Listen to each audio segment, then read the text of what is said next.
வணக்கம். தடத்தின் மதிய நேர செய்திகளுடன் இணைந்து கொள்கிறீர்கள். விரிவான செய்திகளுக்கு செல்ல முன் முதலில் தலைப்புச் செய்திகள்.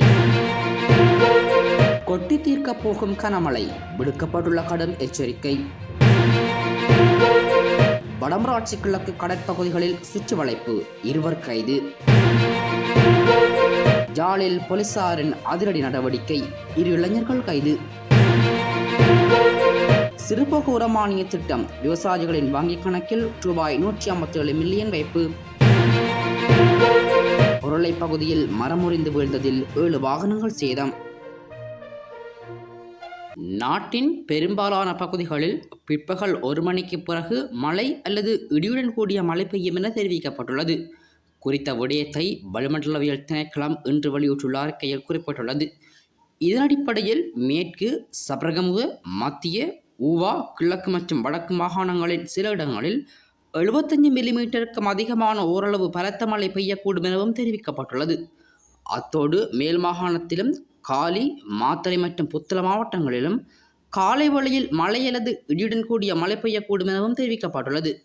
மத்திய, சப்ரகமுக மற்றும் ஊவா மாகாணங்களிலும் அம்பாறை மாவட்டத்திலும் சில இடங்களில் காலை வேளையில் மூடுபனியுடன் கூடிய நிலை எதிர்பார்க்கப்படுகிறது எனவும் தெரிவிக்கப்பட்டுள்ளது. மேலும் இடியுடன் கூடிய மழை பெய்யும் போது தற்காலிகமாக உள்ளூர்மயமாக்கப்பட்ட பலத்த காற்று வீசக்கூடுவதுடன் மின்னல் தாக்கத்தால் ஏற்படும் சேதங்களை குறைக்க போதுமான முன்னெச்சரிக்கை நடவடிக்கைகளை எடுத்துக்கொள்ளுமாறு திணைக்களம் தெரிவித்துள்ளமை குறிப்பிடத்தக்கது. யாழ் வடமராட்சி கிழக்கு கட்டைக்காட்டில் சட்டவிரோதமாக ஒளிபாய்ச்சி மீன்பிடித்த 2 கடற்படையினரால் கைது செய்யப்பட்டுள்ளனர். இச்சம்பவம் நேற்றைய தினம் இடம்பெற்றுள்ளது. வடமராட்சி கிழக்கு கடற்பகுதிகளில் இடம்பெறும் சட்டவிரோத தொழில் நடவடிக்கைகளை கட்டுப்படுத்தும் நோக்கில் வெற்றிலைக்கேணி கடற்படையினர் தொடர் சுற்றி வளைப்புகளை மேற்கொண்டு வருகின்றனர். இந்த நடவடிக்கையின் ஒரு பகுதியாக நேற்றைய தினம் காலை கட்டைக்காடு கடற்பரப்பில் மேற்கொள்ளப்பட்ட சுற்றி வளைப்பில் சட்டவிரோதமாக ஒளிபாய்ச்சி மீன்பிடித்த 2 படகுகளுடன் கடற்படையினரால் கைது செய்யப்பட்டுள்ளனர். கைது செய்யப்பட்டவர்கள் மேலதிக சட்ட நடவடிக்கைகளுக்காக யாழ்ப்பாணம் நீரியல் வள திணைக்கள அதிகாரிகளிடம் ஒப்படைக்கப்பட்டுள்ளனர். யாழில் 2 இளைஞர்கள் போலீசாரால் கைது செய்யப்பட்டுள்ளனர். அராளி வீதி பொம்மைவழி பகுதியிலேயே 2 இளைஞர்கள் இவ்வாறு கைது செய்யப்பட்டுள்ளனர். இதன்போது அவர்களிடமிருந்து 620 மில்லிகிராம் ஹெரோயின் மீட்கப்பட்டுள்ளது. யாழ்ப்பாண மாவட்ட சிரேஷ்ட போலீஸ் அத்தியட்சரின் கீழ் இயங்கும் போலீஸ் புலனாய்வு பிரிவினருக்கு கிடைத்த ரகசிய தகவலின் அடிப்படையில் யாழ்ப்பாண போலீஸ் போதைப்பொருள் தடுப்பு போலீசாரால் இந்த கைது நடவடிக்கை முன்னெடுக்கப்பட்டது. கைது செய்யப்பட்ட 2 சந்தேக நபர்களும் யாழ்ப்பாண போலீஸ் நிலையத்தில் தடுத்து வைக்கப்பட்டு விசாரணைகளுக்கு உட்படுத்தப்பட்டுள்ளனர். விசாரணைகளின் பின்னர் அவர்களை நீதிமன்றத்தில் முற்படுத்துவதற்கான நடவடிக்கைகளை போலீசார் மேற்கொண்டு வருகின்றனர்.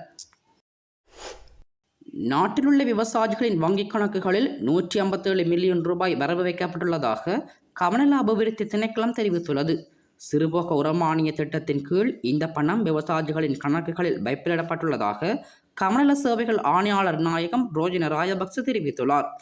இது தொடர்பாக அவர் மேலும் தெரிவிக்கையில், சிறுபோகத்திற்கான உரமானியங்கள் நேற்று வழங்கப்பட்டதுடன் இன்றும் வழங்கப்படுகின்றன.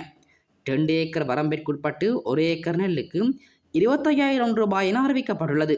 இதற்கமைய 9 மாவட்டங்களுக்கு இந்த நிதி வழங்கப்படும். மேலும் குறித்த மானியம் வழங்கும் நடவடிக்கைகளுக்காக 157 மில்லியன் ரூபாய் வழங்கப்பட்டுள்ளது என அவர் குறிப்பிட்டுள்ளார்.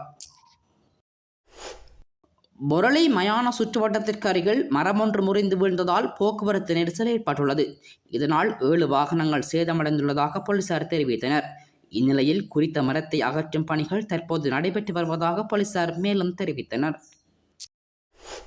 கொட்டி தீர்க்கப் போகும் கனமழை, விடுக்கப்பட்டுள்ள கடும் எச்சரிக்கை. வடமராட்சி கிழக்கு கடற்பகுதிகளில் சுற்றி வளைப்பு, 2 கைது. ஜாலில் போலீசாரின் அதிரடி நடவடிக்கை, 2 இளைஞர்கள் கைது. சிறுபோக உரமானிய திட்டம், விவசாயிகளின் வங்கிக் கணக்கில் ரூபாய் 157 மில்லியன் வைப்பு. உருளை பகுதியில் மரம் முறிந்து வீழ்ந்ததில் 7 வாகனங்கள் சேதம். இது போன்ற செய்திகளை தெரிந்து கொள்ள தடம் நியூஸ் சேனலை சப்ஸ்கிரைப் செய்து அருகில் உள்ள பெல் பட்டனை கிளிக் செய்யுங்கள். மேலும் இது போன்ற செய்திகளை உடனுக்குடன் தெரிந்து கொள்ள தடம் FM.com என்ற இணையதளத்தின் வாயிலாகவும் எங்களுடன் இணைந்து கொள்ளுங்கள்.